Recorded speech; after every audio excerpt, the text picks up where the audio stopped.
All right, welcome back to the garage, guys. I can't believe it. Last weekend, I was sledding up in Cochrane. I was there for about a week and a half. We ended off the season in Cochrane.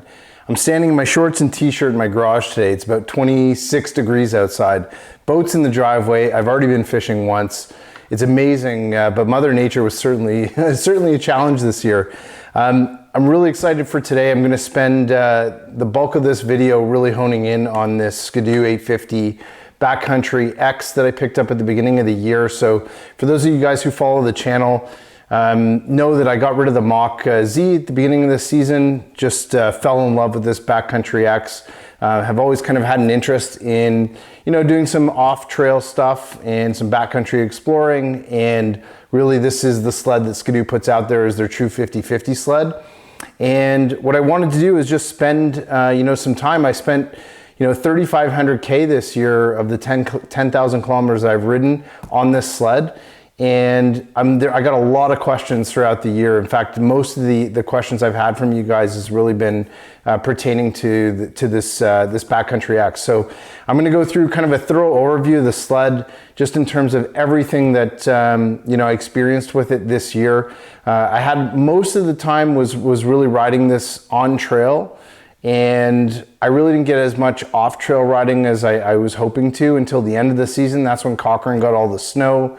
And, I spent about a week and a half up there with Kenny, just, learning some of the backcountry and actually learning how to properly ride backcountry and in powder, because it's just something that I'm not really used to. 20 plus years riding trail, and then, switching to backcountry riding was certainly a big change. So, what did I do to this sled? So I put on the Ski-Doo adjustable riser. It's actually quite a nice piece. It just allows the bars to go up and down about 2.5 inches. And again, I found that when I was riding this off trail, I was standing a lot more. So that was really the reason for putting that on. It's a really, really nice piece from Ski-Doo. I've got the handlebar pad on it. Just because I am trail riding it, I've got the G4 glove box extension with the Garmin GPS mount. And what I was doing all season was just switching, taking that Garmin XT off of my 850 XRS and just moving it over to the backcountry. This sled, the X package, it's not an XRS, comes basically fully loaded with, it had the 7.8 display, which is great with the joystick. I love this sled because it comes with those DS2 skis, and I really got hooked on those skis this year. I'll talk about those in a little bit more detail. But first things first, like when I was at TVM early on this season, I was invited there to really help Ryan build a couple of sleds early on. This ended up being the first sled that came out of the crate that we built together. And we both kind of just were looking at it when we opened up the box, and we're like, holy cow, that is a really, really beautiful looking sled. The slate gray color, I think is what they call it, is just an awesome color. And I really, really fell in love with it. I added the red adventure bumper on the back, and we kind of just tied in a little bit of those red accents really nicely. It's got that same red on the spindles. You can see that kind of really dark crimson red that my XRS Renegade has, but in my opinion, this is definitely a way better looking sled from a color perspective. Although I do love that XRS 850 color as well. Obviously, this is the 146 platform. It's got the 1.6 Ice Cobra track, which I really, really loved this year. This was an awesome track for trail and for off-trail riding. I found it worked really well.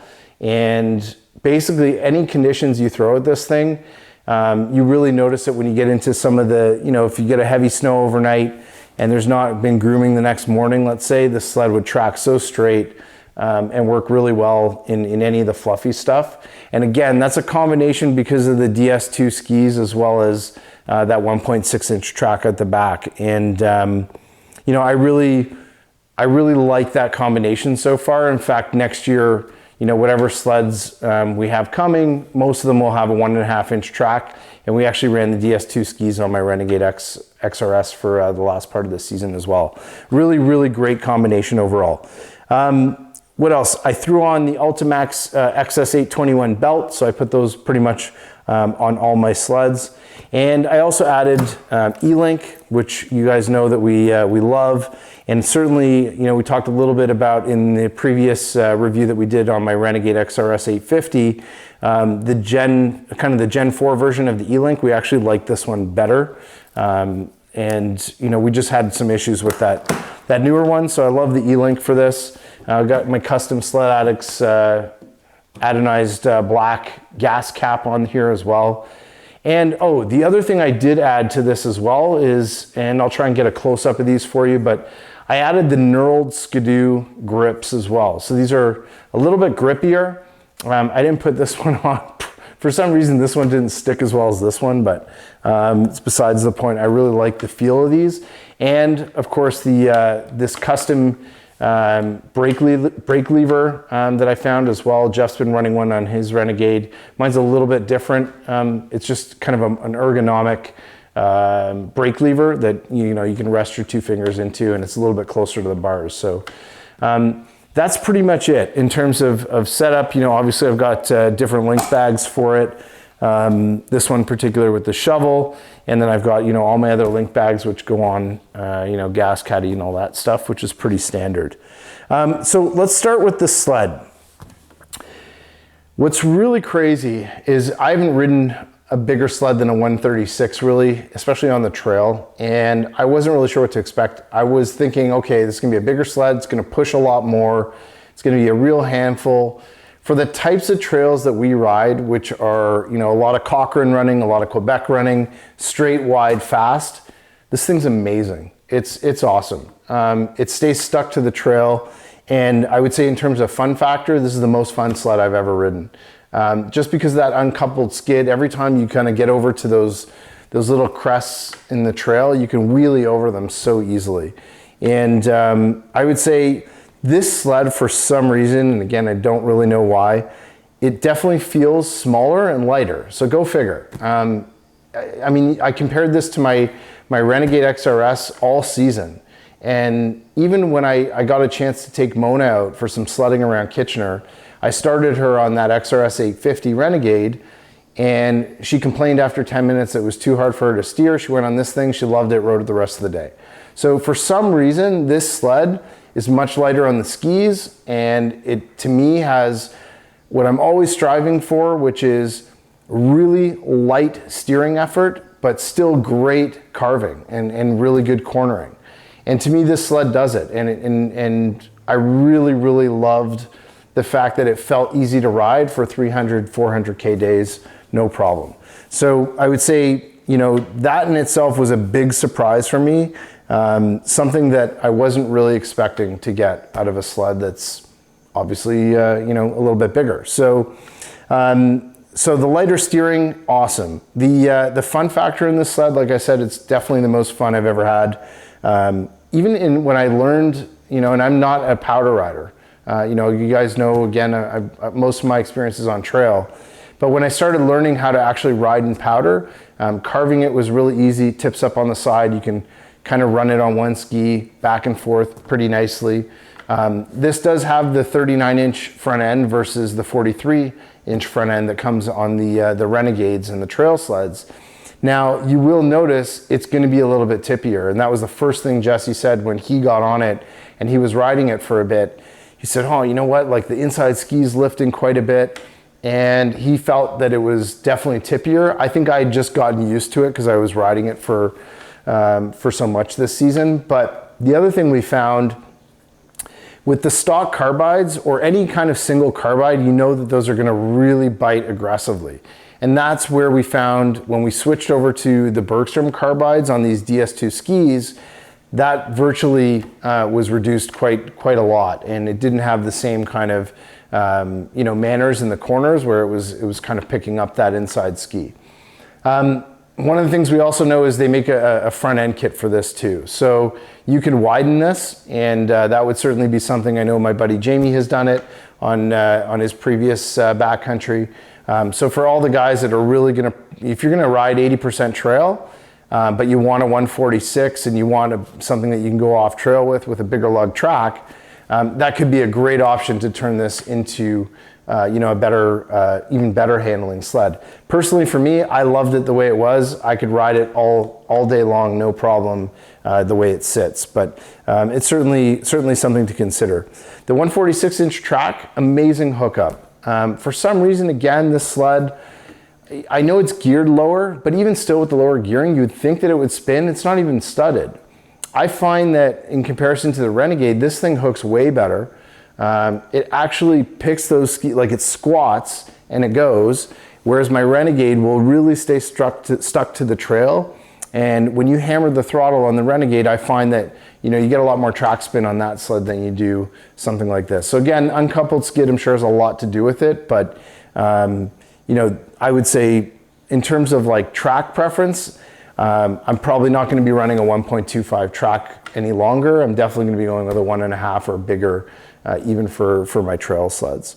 So really great hookup. And again, with the Bergs on the front, overall front end handling was superb. And I absolutely love this sled. Corner to corner, I find that this thing has wicked hole shots. And again, I know that that's going to be largely due to the gearing. So the gearing in this is certainly different. The BCX has a 21 tooth gear, top gear, versus the Renegade, which has got a 25 tooth gear. So that's a pretty significant difference.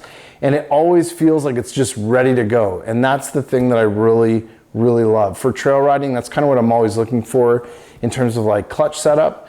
And honestly, I think even if you're running a Renegade, you don't care about top speed as much. Maybe even trying some different gearing like this one in a Renegade would be also something really interesting to try. So I really love the corner to corner on this, and I really appreciate that lower gearing. Again, it works well for corner to corner on trail, but obviously you're off trail and you're in the snow, in the deep stuff. It'll get you out of some sticky positions, which I got into a few times this year pretty quickly. So it's nice to be able to instantly see that power and really jumps out of the hole really well. The overall length, I think this one is 125 inches compared to the Renegade, which is 119 inches. So it's not really that much longer. I know a lot of guys are like, oh, you think 146? It's not that much longer, right? So you're talking, you're not talking much of a difference there, like 6 inches, let's say. And from the cornering, like if you're a guy that's riding, Southern Ontario Muskoka trails, probably not the Sled, right? But I think for any of the guys really that are running the same kind of trails that we're riding way up north, where you're getting those long, fast, big sweeping straights, this is a phenomenal sled for it. It really surprised me and impressed me. And I love the fact that it kind of feels lighter and feels smaller in comparison to riding my Renegade. The one thing that I did notice too is the seating position. So when I sit on this sled in comparison to my Renegade, I actually feel like I'm up and my knees are not as bent on my Renegade. So when I sit on my Renegade, I'm actually sitting more in the sled and my knees are like this.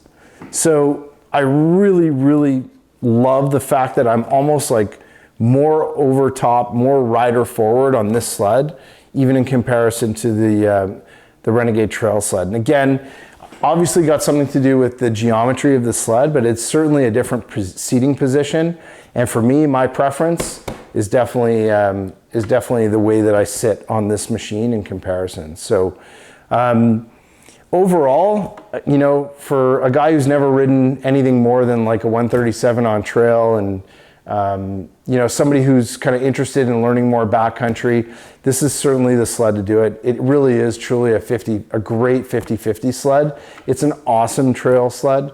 I have no, issues with it whatsoever. The sled ran flawless all year, no problems with it. And I'm super excited because I ordered another one for next year. Hands down, for me, my favorite sled that I've had to date. And I hope that this will at least bring some more real world experience to guys that are like thinking about, hey, is there something else maybe I could try out there that might work for what I'm trying to do? And I would say for the guys that are truly wanting some more traction, and wanting a sled that they can play off trail a little bit more with, this thing's lights out. It's an absolute knockout in terms of the BCX, and probably the BCX RS is even better with the better shock package. So I hope that gives you guys at least some information, about what you can expect with one of these. And I can honestly say I've been super happy, and I'm really happy that I ordered this one this year. And like I said, next year we'll see you guys on a very similar sled. I've ordered up a 2024 BCX RS, and certainly looking forward to seeing what that thing looks like. So thanks for watching the video, guys, and thanks again for tuning in for the season. This is our last video of the season. It's been a blast, and hope you guys have a great summer, and we'll see you back in the fall. If you liked that video, be sure to hit the like button and subscribe to the Sledaddicz YouTube channel, where we release content on everything snowmobiling. Also, hit that bell icon so you can be updated every time we release new videos.